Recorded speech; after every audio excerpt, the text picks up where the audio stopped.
In magic, we talk a lot about will. We often finish our spells saying, "It is my will, so mote it be." Will is a very important word in magical circles. It's also a very important aspect of the Witch's Pyramid. And I wanted to talk today about the importance of will and how you can use your will to help progress you, not only in your spellcraft, but also in your spiritual practice as well. But before I do, hi, I'm Sandra from MysteryWitchSchool.com. If you're new to the channel and you want to become a witch or a Wiccan, or you want to know more about it, hit the subscribe button and the notification bell so that you don't miss any videos. Will is an aspect of the Witch's Pyramid. And if you don't know what the Witch's Pyramid is, I have a video all about the Witch's Pyramid, and I'll put the link to that in the description field below this video, and go ahead and watch it after you've watched this one, because it goes into more detail about where will fits into the whole Witch's Pyramid. I also emphasize the Witch's Pyramid in my daily practice course, The Ultimate Guide to Starting a Wiccan Practice That Works. It's a 5-day practice that sets you up for a daily practice every day, utilizing those aspects of the Witch's Pyramid. And if you want to know more about that, the link to that is in the description field below this video as well. One of those aspects is will. Will is a really important aspect of the Witch's Pyramid. They're all important, but will, you'll find if you're lacking in will, you'll be lacking in the fire, because will is the fire aspect. And it's a short, sharp, active energy. Will is what gets things done.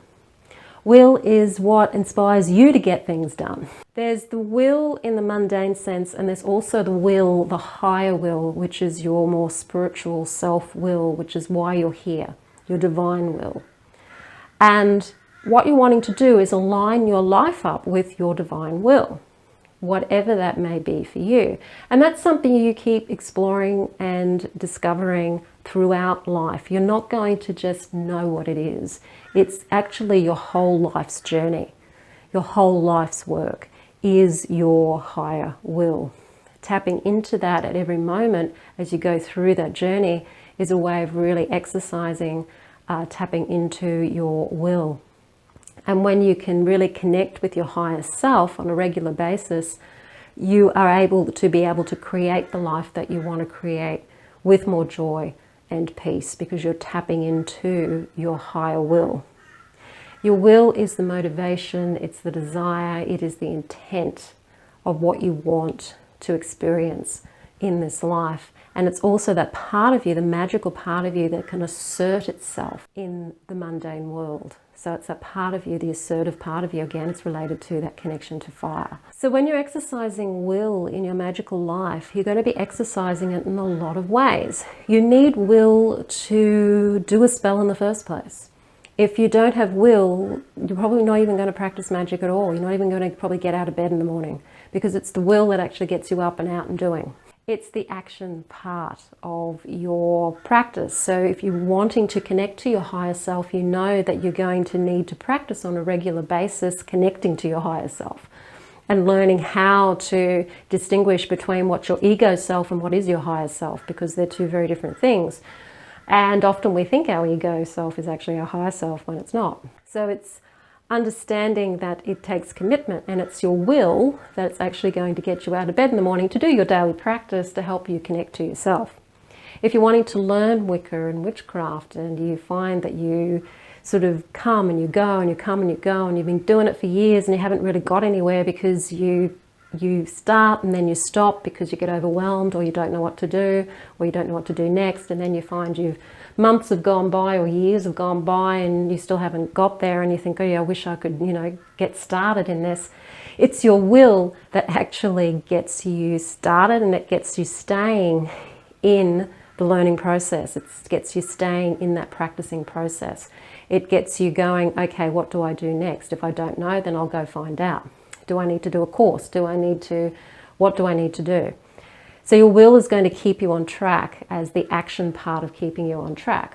Of course, you need the other aspects as well. You need to know as well. You need to dare, and you need to be silent, and you need to go and do things. But your will is the motivation. It's that part of you that says, go on, get up and do it. In spell work, your will is that part of you that directs the energy. And at the end of a spell, we'll often say, it is my will, so mote it be. So If you're saying that at the end of your spell work and it feels really congruent with your body and how you feel, then you know that you really are working with your will, so mote it be. But if you say at the end, this is my will, so mote it be, or this is my will, so mote it be, and you're not really connected to the word will, is it really your will? Or is it just something that you think you should want or you should do?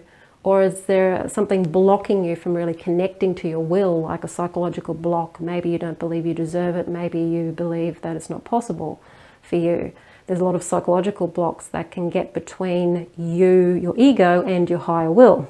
Will is that fiery energy that will help spark off what it is that you're wanting and send it out into the world. You've got to have that fiery aspect to be able to get things done. I could probably talk on and on and on and on about how important it is, but I'm not going to spend hours on a video doing that. Just letting you know that it is one of the areas of the pyramid that a lot of people fall back on and don't do so well in.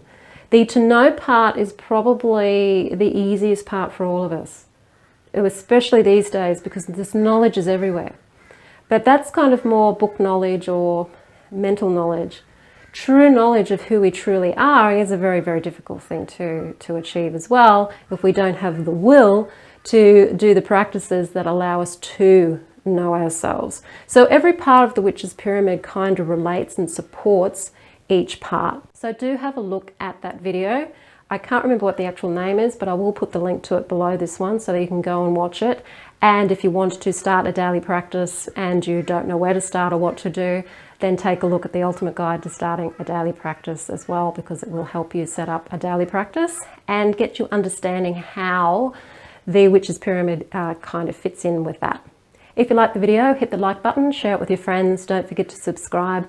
I'm Sandra from MysteryWitchSchool.com. Blessed be.